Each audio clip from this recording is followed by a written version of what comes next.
Assalamualaikum warahmatullahi wabarakatuh.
Bismillahirrahmanirrahim. Alhamdulillahirabbil alamin.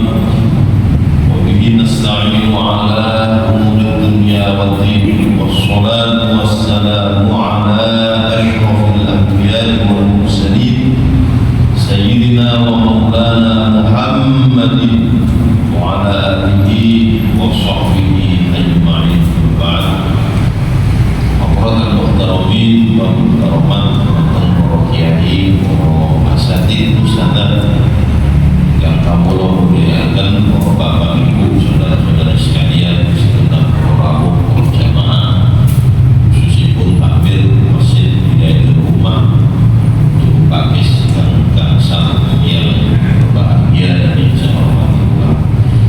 Monggo sareng-sareng kita awali dengan memanjatkan puja dan bersyukur kehadirat Allah Subhanahu wa taala atas segala limpah rahmat hidayah. Alhamdulillah tentu menika kula panjenengan sedaya saged istiqomah menghadiri pengawasan fikih rutin sing diadakan setiap dinten Rebo malam Kamis bertempat di Masjid Hidayatul Ummah, Juru Pakis dan gangsal. Tentu harapan kita sedaya mugi-mugi keikhlasan kula dengan keistiqomahan kita untuk menghadiri pengajian rutin pada malam hari ini mugi saged nenteraken kula dengan sedaya untuk bisa meraih rahmat Allah, ampunan Allah, ridho Allah Subhanahu wa taala. Mugi Allah terus maringi keberkahan hidup dan kula panjenengan, kelancaran setiap urusan-urusan kita, baik urusan-urusan yang terkait dengan dunia kita, lebih-lebih akhirat kita, dan kita berharap di pulau panjenengan yang hadir di tempat ini berikut keluarga kita semua mudah-mudahan digolongkan sebagai manusia yang bahagia selamat dunia akhirat. Amin Allahumma amin. Corona yang monggo dilanjut. Kalau ini alhamdulillah kita telah menyelesaikan pembahasan tentang al-libas, tentang pakaian dan tentang emas merah. Jadi emas itu halal bagi perempuan, tapi haram bagi laki-laki. Kalau sutra sama, haram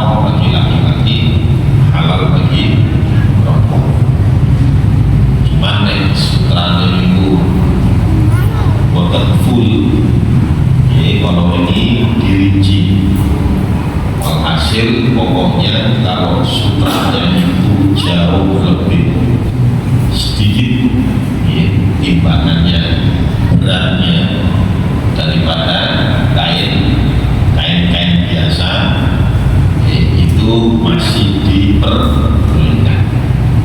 Tapi nyel ya, kalau murni sutra hukumnya haram. Apa ada yang sugi-sugi menjenengan tinggali. Ada salah satu artis ya, itu kelambi sutra full 500 juta. Jadi samping dia nabung angsal sekawan. Nah itu kan terlalu berlebihan, makanya di situ agama melarang.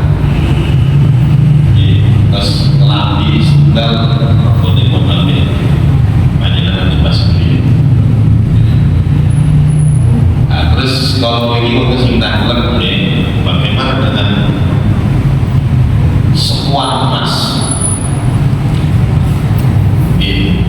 Saya jawab bahwa memang ada perbedaan di antara para ulama. Konten ulama yang membolehkan, lebih-lebih memang disepuh itu untuk hajat karena memang ada kepentingan. Tapi nek zina hanya untuk sebatas perhiasan. Nah ini muktamar MU jadi di antara para ulama itu lebih memilih justru yang tidak diperbolehkan.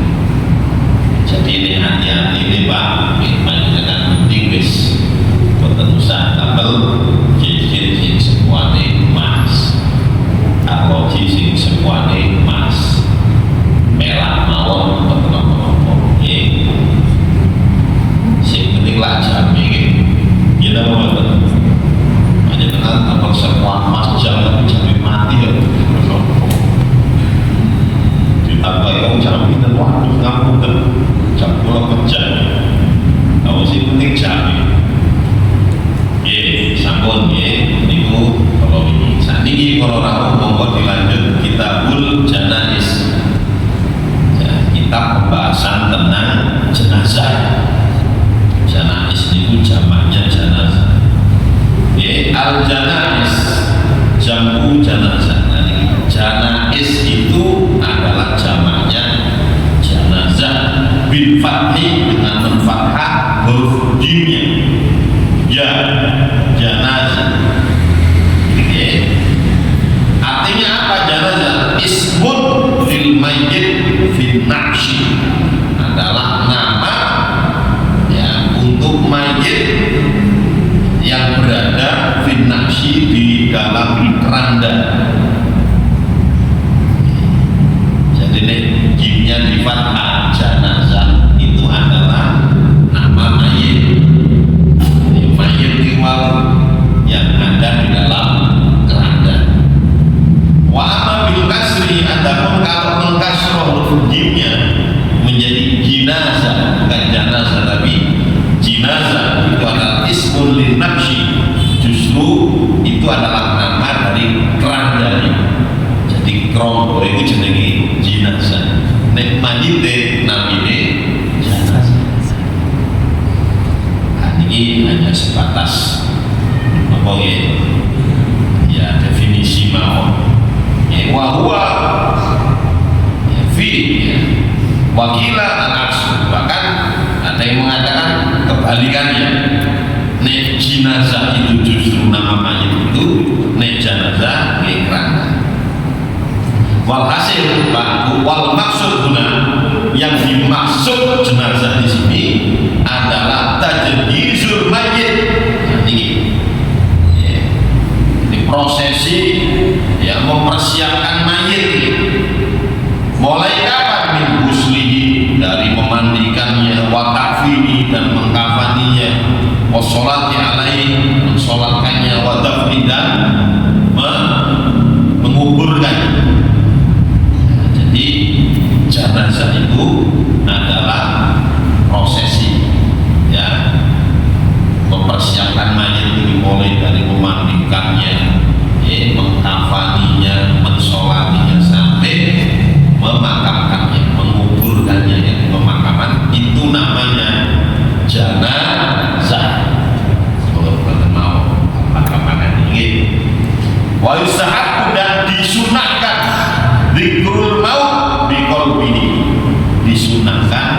untuk selalu ingat mati biqalbi dengan hatinya. Terus kalau panjenengan para rawuh itu disunahkan untuk selalu ingat mati. Lupa usah awak dhewe seno lho. Mati niku pun saya Pak. Gak nenteng itu pokoknya ini ajalnya sudah ya datang. Fa idza jaa ajaluhu la yastakhiruna sa'atan wa la yastaqdimun. Kalau ajal itu sudah datang, gak peduli gue, gak peduli sehat, sakit sendirian, rame, siang malam, lalu di luar kota atau di dalam kota, nang omah, nang rumah sakit, ini semuanya mati ya. Nah karena datangnya itu tiba-tiba, Pak, datangnya itu tiba-tiba, maka atau datangnya misterius, tidak ada yang tahu, maka disunahkan kalau panjenengan untuk selalu ingat mati. Apa mengingat mati dok? Wal istidad lahu bitaubat. Ini sing penting. Sama tadi kalau panjenengan ini bahwa waktu ini kita punya nama kontrak mawon. Panjenengan kalau namung kontrak, sing kontrake 60 tahun, 50 tahun, sudah itu walaupun bahkan yang lebih pendek dari ini wadah. Dan senengin kontrak kan gak salawas-lawas. Iya Pak. Kalau kontrak salawas-lawas ini berarti bagus. Senengin kontrak. Sampai kalau panjenengan kontrak. Jadi setiap ada kelahiran pasti akan ada kematian. Kalau panjenengan nanggung nopo ngerantos panggilan. Jadi catatannya wonten bahkan sadari kalau panjenengan lahir ke alam dunia ini, usia berapa bulan? Berapa bulan Pak? 4 bulan. Wis dicatat pikir segini ya apa? Sehingga bila ini termasuk manusia yang selamat atau celaka, ajali, rezeki itu semuanya sudah tercatat kami. Nah, nek kalau panjenengan sudah selalu ingat mati dengan sendirinya, mengawali semuanya akan kembali kepada Allah, akan diminta bertanggung jawab oleh Allah. Nah, supaya kita kelak bisa menghadap Allah itu, yang menghadap dengan kebahagiaan, ilmu besar-besar untuk mempersiapkan diri sebaik mungkin, tentunya dengan bertaubat. Dengan bertaubat. Sehingga saling sewu mungkin sholatnya untuk bolong-bolong. Nah, panjenengan ingin tobat kita dari sholat. Sing asale ngapunten wong cara ibadah niku mboten hablum minallah, tapi juga hablum minan nas. Lah, ngapunten Pak, terkadang kita itu hanya fokus pada hablum minallah. Sholatnya saya, poso Senin Kamis, tapi hablum minan nas menjalin hubungan baik dengan manusia, lebih kali kerabat, kali dulu. Menurut saya kadang-kadang di sana sini masih banyak percekcokan, perseteruan, ada kedengkian, tidak rukun. Padahal menjalin hubungan baik khususnya dengan kerabat itu merupakan salah satu bentuk ibadah, ya, kewajiban pulau panjenengan. Dan memang ayat saat ini hanya keluarkan kelima, lebih sulit mana panjenengan menjalin hubungan baik dengan Allah atau menjalin hubungan baik dengan sesama manusia, khususnya dulu-dulu lewat ini. Dinten-dinten angel. Sama manusia. Lebih sulit kita menjalin hubungan baik dengan manusia, lebih-lebih dulu ya Mas. Loh kenapa? Tunggal mawon sing kula sampeyan. Karena terkadang Allah Subhanahu wa taala niku ora uji kula panjenengan sedaya melalui kerabat ini. Jadi memang ada di antara kerabat kula panjenengan orang-orang yang mungkin di rada angel dinasehati. Orang sing urip karepe dhewe.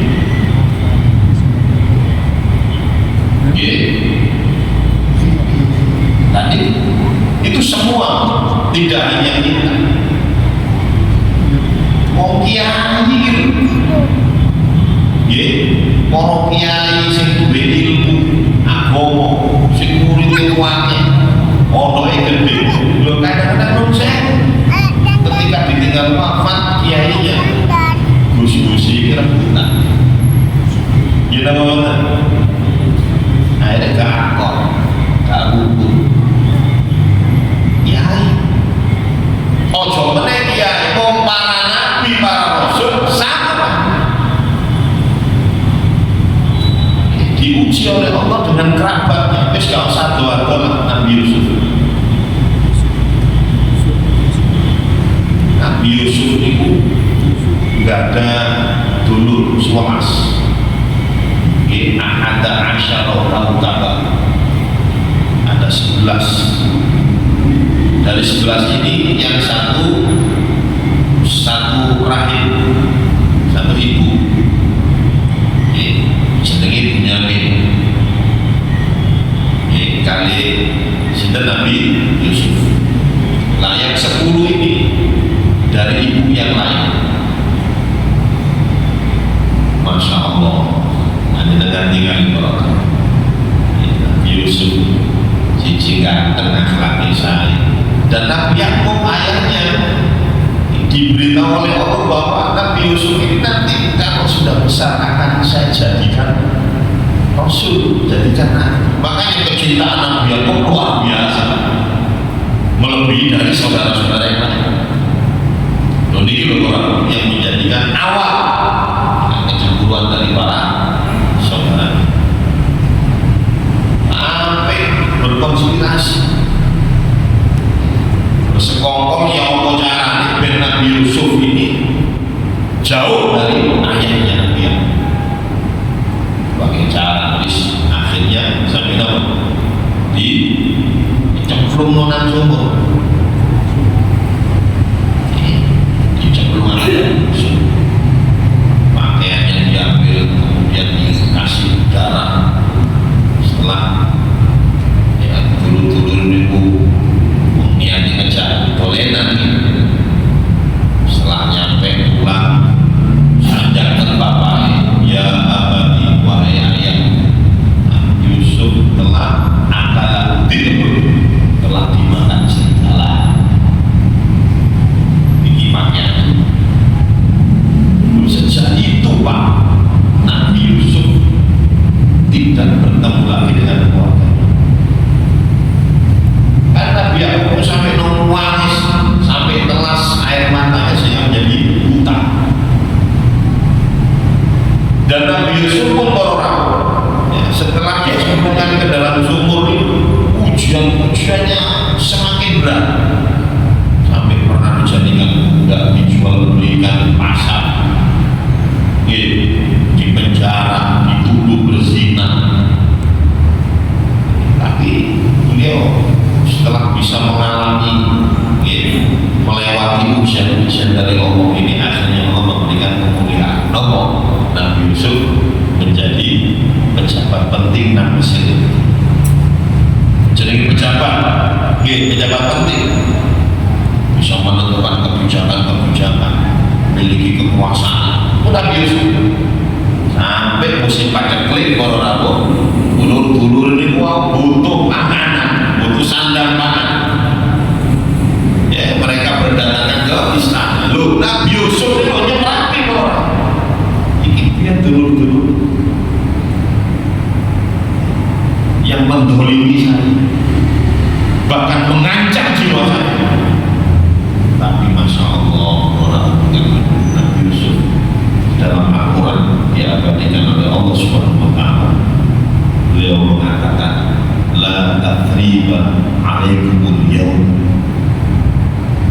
ini sudah tidak ada cercaan-cercaan di sekolah. Semua di sekolah kemudian iri kamu. Ayo deh kalau panjenengan kita sudah semua. Nanti pejabat tuh bisa menentukan ada kesempatan untuk balas. Corok air penjara kabeh.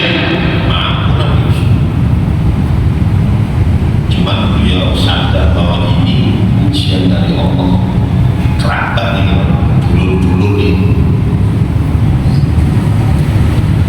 Nabi Yusuf bahkan beliau dalam Al-Quran terangkan Allah yang Allah itu makna semoga Allah memaafkan dosa-dosa. Tidak hanya itu, keluarga juga kabinet Islam itu diparingi kosan dan pangan itu, masya Allah. Nah kalau panjenengan saya jangankan kesalahan yang bisa mengancam jiwa kita, kesalahan sepele ini kadang-kadang nyemurun wangi, gitu, wele terus, yuk gitu, betul salah, tapi menurut saya memaafkan itu tidak hanya sebatas mengulurkan tangan, yang penting itu meriki. Nanti itu sih kami. Nah, jadi akhirnya nek nuruti nafsu. Ayo saya panjenengan diuji. Dulu panjenengan setelah ketinggal wafat ayah ibu, omah dikuasai diri. Jauh dulu. Wonten ngeten-ngeten iki wonten ngene wonten. Gak dibagi, gak diwalis. Omah dijen, padahal dulu-dulu kuat dan semuanya membutuhkan. Ayo kita kerja nomor. Kadang-kadang utang wis gak dulu-duluran. Dulu ini, wonten yang tanya-tanya wonten. Kayak nasihat gak. Jualan itu mau tenang satu semau gue. Ini sekali ngomong gak dulu-duluran menurut saya. Berarti secara tidak langsung dia telah memutuskan tali silaturahmi. Karena memutus tali silaturahmi ibadah panjenengan kanun saya boleh diterapi kan Allah Subhanahu wa ta'ala. Maka disampaikan Nabi itu nanti saja ini zabiru wala tujabiru. Ini panjenengan mewakil kali dia zabiru tetap harus bersiap, tetap harus nakon-nakon ya bukan kondisi bukan kabar bukan. Walau jauh wis gak usah cedek, gak usah berdekatan. Soalnya nek cedek terus eling terus, akhirnya memanggil sampai mana? Jadi tetap kewajibannya zawil untuk berjauh, tapi walau jauh wis gak usah dicedek. Berarti tetap tidak boleh memutus tali silaturahmi. Bahkan panjenengan buka surat An-Nisa yang pertama ini diakhiri oleh Allah dengan innallaha kana 'alaikum raqib. Allah itu adalah zat yang maha mengawasi. Gini apa betul? Panjenengan sholat diawasi, gak sholat ya diawasi. Kita memiliki diawasi, tentu diawasi. Tapi dalam bab dalam bab silaturahim ini Allah sendiri yang berfirman bahwasanya aku kata betul-betul mengawasi silaturahim dulur-dulur. Mohon berdoa ini Masya Allah. Nah makanya di sini nek panjenengan kalau eling mati wis Allah ya wajib mati. Jadi istidad bin taubat ya dengan cara bertaubat. Ya apa taubat ini kuat? Sehingga saya putus hubungan, nah berusaha untuk memperbaiki. Jadi dulu nafsu kamari-mari. Nek bahasa kasaran ini sing waras ngalah semua wae. Adapun jodoh iki mau puasa terserah. Urusan lu bisa. Tapi nanti badan bapak. Ya, itu kalau kita kembangkan pun sangat ini gua terkadang fokus kita hanya hablum minanas gitu. Mereka sajane orang kalau hablum minallah sudah bagus biasanya melahirkan hablum minanas yang baik. Itu buah dari hablum minallah. Nek hablum minallah tau sing hapi, hablum minanas bisa sini ono percekcokan, keampor, keampor. Nah itu berarti kamu hablum minallah berarti ada sesuatu. Ada sesuatu. Ye, namun lanjut balik. Wal marid aula. Dan orang yang sakit aula lebih ya bil wasiat ya lebih utama berwasiat. Lantas nek kalau panjenengan sakit lebih-lebih sakitnya itu sudah ya supaya hanya tinggal menghidup hari saja. Lah itu lebih utama panjenengan berwasiat. Jadi berwasiat lebih-lebih dari panjenengan katakan setuju anak wakil bukan apa-apa panjenengan kumulakan ya putra-putri panjenengan ini wasiat ini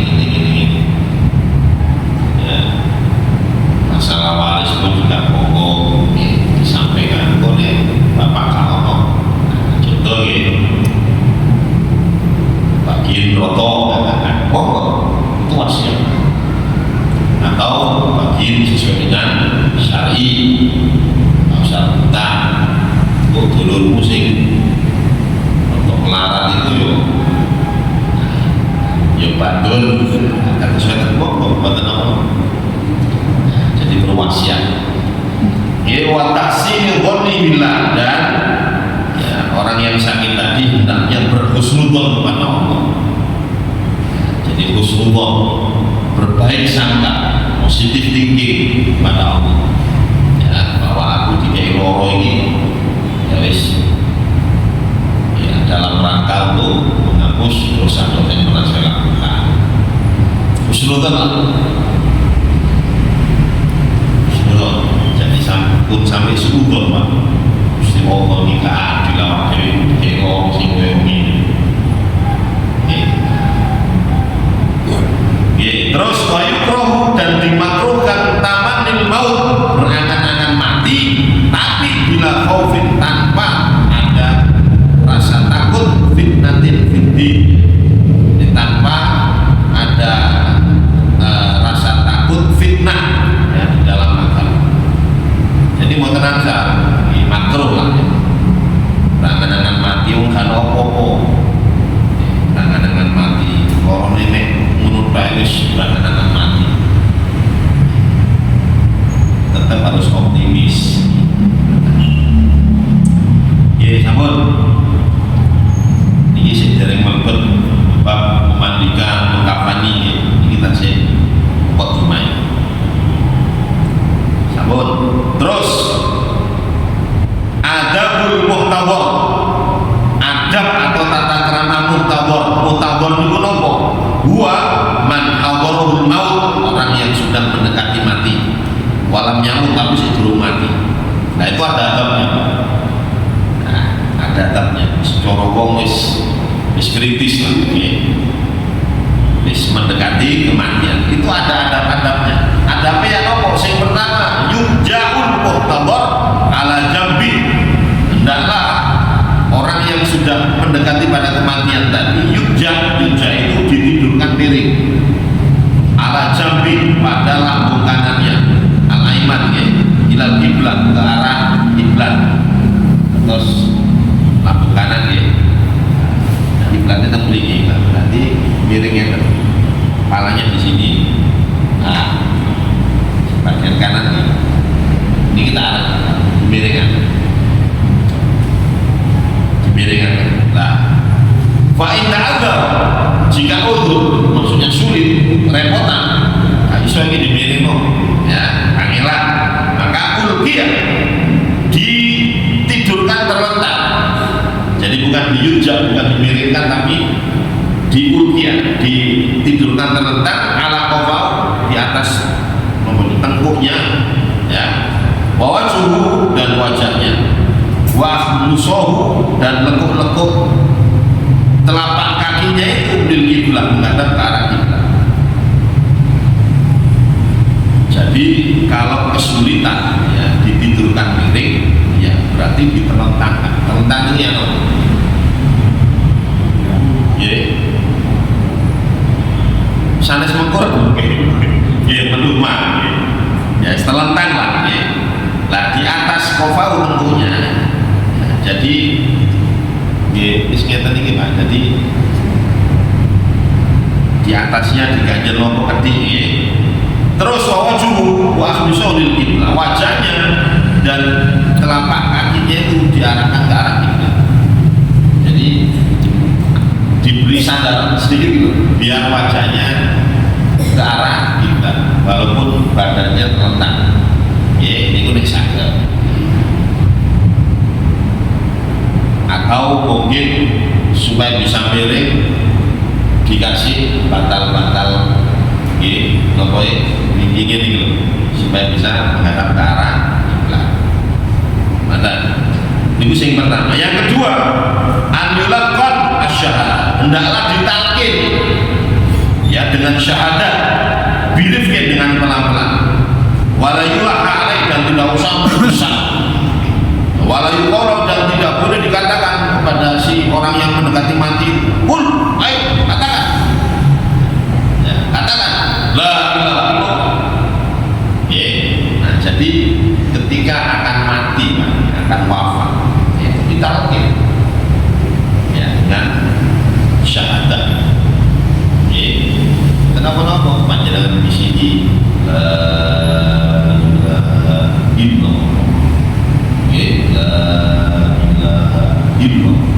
tidak usah asyhadu anna Muhammadar Rasul. Kenapa? Karena itu sudah itu wong kafir. Nek wong kafir baru lengkap ya asyhadu alla ilaha illallah.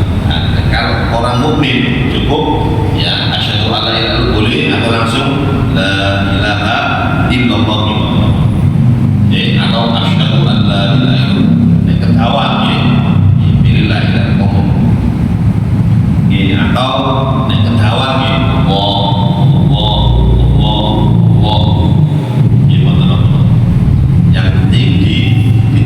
talqin kok masih mengingatkan, karena orang kalau sudah mau mati itu mau meninggal dunia itu Nabi sendiri pada menggambarkan terus yang disilet-silet uang itu yang mulai dari ujung rambut sampai ujung kaki. Jadi kalau tidak dibantu ya, untuk membaca talqin, dia akan merasakan sakitnya, sehingga fokusnya hanya merasakan sakit. Makanya dibantu dengan talqin, insya Allah dia akan ingat. Jadi dia akan ingat. Jadi orang yang kritis itu saja ini Pak Guru saya nggak malah ditilang. Makanya kadang-kadang kanan yang musik ditilang. You know? Justru orang yang mau meninggal itu yang membutuhkan talqin ini.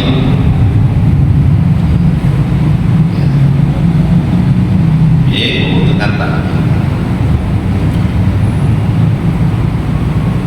Monggo digaji tinggi monggo. Ini kita beri. Sing nomor 3, mantun talqin ini. Sing nomor 3, an yaqra indah, hendaklah ya membaca indah di sisinya, sisi orang yang mau meninggal. Suratain, 2 surat. Apa? Yasin wa Ra'd. Surat Yasin dan surat Ar-Ra'd. Surat Yasin. Baca Yasin monggo. Bismillahirrahmanirrahim. Yasin wal Qur'anil Hakim innaka laminal mursalin. Nah, kenapa kok dibacakan surat Yasin tentang ini? Diterangkan karena dalam surat Yasin itu diantaranya ada pembahasan ya tentang hari kiamat, wahwaliha ya, dan keadaan-keadaan ketika kiamat, yang ketakutan-ketakutan ketika terjadi hari kiamat. Terus juga tentang nikmat surga, tentang adab jahanam. Yaitu sehingga faitadakar, sehingga diharapkan orang yang mau meninggal ini akan teringat, akan teringat. Ini terus surat Ar-Ra'd, panjenengan bacakan surat Ar-Ra'd. Kenapa kok surat Ar-Ra'd? Innaha tuhawilu furujar ruh, bahwasanya surat Ar-Ra'd itu bisa mempermudah keluarnya ruh. Makanya kadang-kadang kalau si mati itu manggil Ustaz, kan surat Ar-Ra'd ya, karena surat Ar-Ra'd itu ya mempermudah ya keluarnya ada. Nah, ini pun sekarang ya. Terus yang keempat, an-yuhassina qawlahu, hendaklah mendorong ya agar yang mau meninggal ini ya, supaya husnudzon kepada Allah, berprasangka baik kepada Allah, wa yuraghib fi taubah, dan hendaklah mendorong supaya bertaubat ya, wa kitabatil wasiyah, dan menulis wasiat. Ini kok wasiat, wasiat saat ini wasiat dengan lisan kok itu sih kurang kuat gitu. Ya saya malah sama materi lisan kok biar bapakmu wasiat tanah sedikit jeno aku alah akal-akal aku so tegarang. Tapi nek wonten surate nah itu beda lagi. Ya, namun, wonten pertanyaan? Ya. Wasiat itu akan mungkin wasiat tanggung yang nggak bisa dibayar oleh orang tua itu gimana? Disampaikan ke anak atau kedua, kalau misalnya wasiat utang tadi nggak bisa menyelesaikan anaknya, apakah orang tua ini masih dibawa di akhirat? Pertanyaan dengan saat ini wonten ini. Itu sesudah wafat. Tapi buatan apa-apa niki wau kan al-muktador itu berarti orang yang mendekati mati. Orang yang mendekati mati. Nah kalau sudah meninggal, nah, apa yang disunahkan? Mayusanu ba'da mauti, apa yang disunahkan sesudah meninggal? Wa qabla husni, sebelum dimandikan. Jadi sudah meninggal tapi kena diadusi. Di antaranya adalah ibadahu bi baroati dimati. Ahli warisnya itu supaya menyegerakan untuk membebaskan tanggungan dari mayit. Dari mayit. Jadi ya tentang ketika orang tua katakan bapaknya dulu tangannya terus meninggal dunia, bapak bisa ngomong aku tangan ini dan ini dan ini dan ini, maka rumah ini sebelum diwaris, rumah ini sebelum diwaris, maka tanggungan dari bapak ini harus segera dibebaskan. Ini pemerintah. Malah sebetulnya sebelum dimandikan, maka sampaikan Nabi Muhammad SAW dalam sebuah hadis sampai beliau itu tidak mau mensolatkan jenazah, namun yang masih punya utang dan belum terlunaskan. Sampai Nabi menyampaikan kepada para sahabat, apakah di antara kalian ada yang bisa? Soalnya kerabat-kerabat ini mungkin ya melarat bisa yang aku untuk semerap. Sampai Nabi menyampaikan kepada para sahabat, apakah kalian bisa membebaskan tanggungan si fulan ini? Ya untungnya wonten, ulo jadi Nabi siap.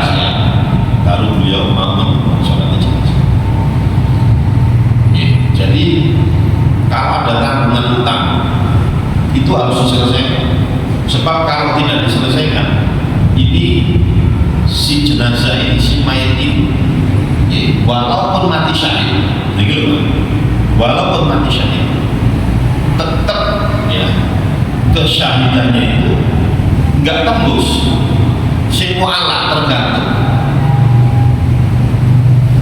sampai terlunaskan. Karena nggak terlunaskan, di antara ahli warisnya rebutan, ya waris urusan bapak, bukan main. Menurut saya, ya, kalau seperti ini gitu, anak soleh itu hidup lagi. Ini anaknya anak toleh, anaknya nggak soleh, justru ini. Akhirnya si bapak ini ngapunten, kebaikannya akan diambil oleh Allah bisa di akhirat. Makanya kalau sering menyampaikan bahwa banyak orang-orang yang tidak pernah menunaikan haji tapi oleh pahala haji, gak tahu umroh tapi oleh pahala. Kenapa gini Pak? Ya boleh jadi panjenengan diutangi gambayan almarhum ini pernah menunaikan ibadah haji, haji ini diterima oleh Allah, dicoba pada hajinya, palingan jenengan itu biar utangi gak dibayar. Umroh cukup pahala umroh ini palingan. Begitu, makanya si almarhum ini yang asalnya datang kepada Allah dengan membawa segudang pahala, akhirnya pahala ini kasih pembebus warga malah muflis, dia menjadi orang yang bangkrut. Nah, betul. Bila di Pororabu di sini yubadar bibaro akibat sesegera mungkin untuk diselesaikan urusan hal bintang, tak bintang. Ya, jadi anak-anaknya itu sing sugih kan, ini omah paling dasar ini. Jadi tak apa tahu tangi sih, tak apa utang dia. Bayar. Betul apa? Ya syukur-syukur deh.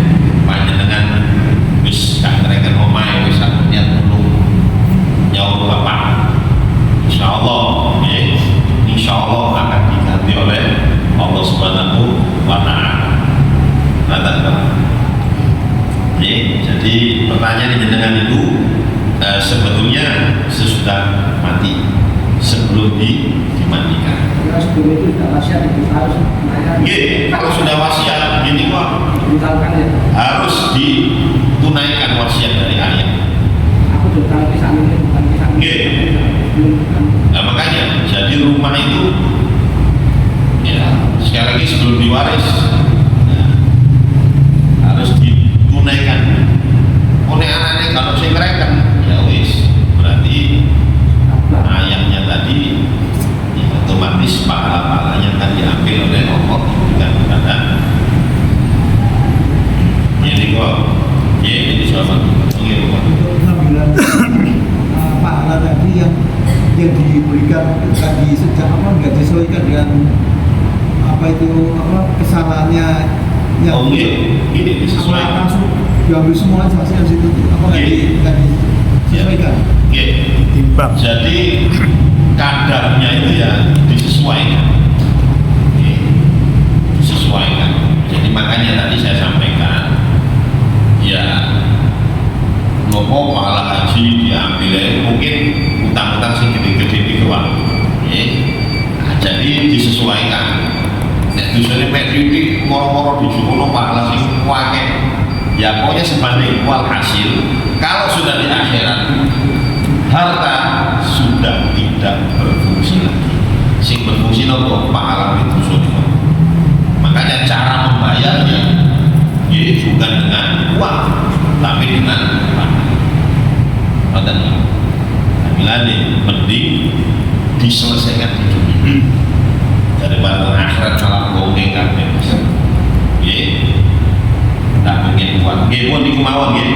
Jadi insyaallah pertemuan yang akan datang hal-hal yang disunahkan sesudah meninggal